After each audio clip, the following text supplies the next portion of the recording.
మల్లికార్జున ఉపాధ్యాయులకు ఉదయం శుభాకాంక్షలు. మీరు ఉపాధ్యాయుడిగా ఉంది కాలం నుంచి సేవలు అందిస్తున్నారు. దాదాపు 30 ఏళ్ళ నుండి సర్వీస్ కొనసాగుతున్నాను. ఇది చాలా ఆనందంగా ఉంది. ఉపాధ్యాయ వృత్తి అనేది సంస్కర్త, సంఘ సంస్కర్తగానే గురువుని కోరుకోవచ్చు. ఎందుకంటే సంఘంలో ఉన్నటువంటి విషయాలన్నీ కూడా గురువులకు బాగా తెలుసు.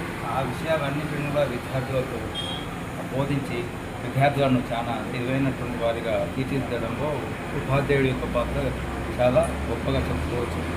అందుకనే ఇప్పుడు మనం పూర్వీకులు ఆచార్య దేవోభవ ధర్మ ఆంతర్యం అదే. అలాగే గురు బ్రహ్మ, గురు విష్ణు, గురుదేవ మహేశ్వర, గురు సాక్షాత్ పరబ్రహ్మ అంటే త్రిమూర్తులు ఎవరైతే ఉన్నారో వాళ్ళతో సమానంగా గురువుని కోరుతారు.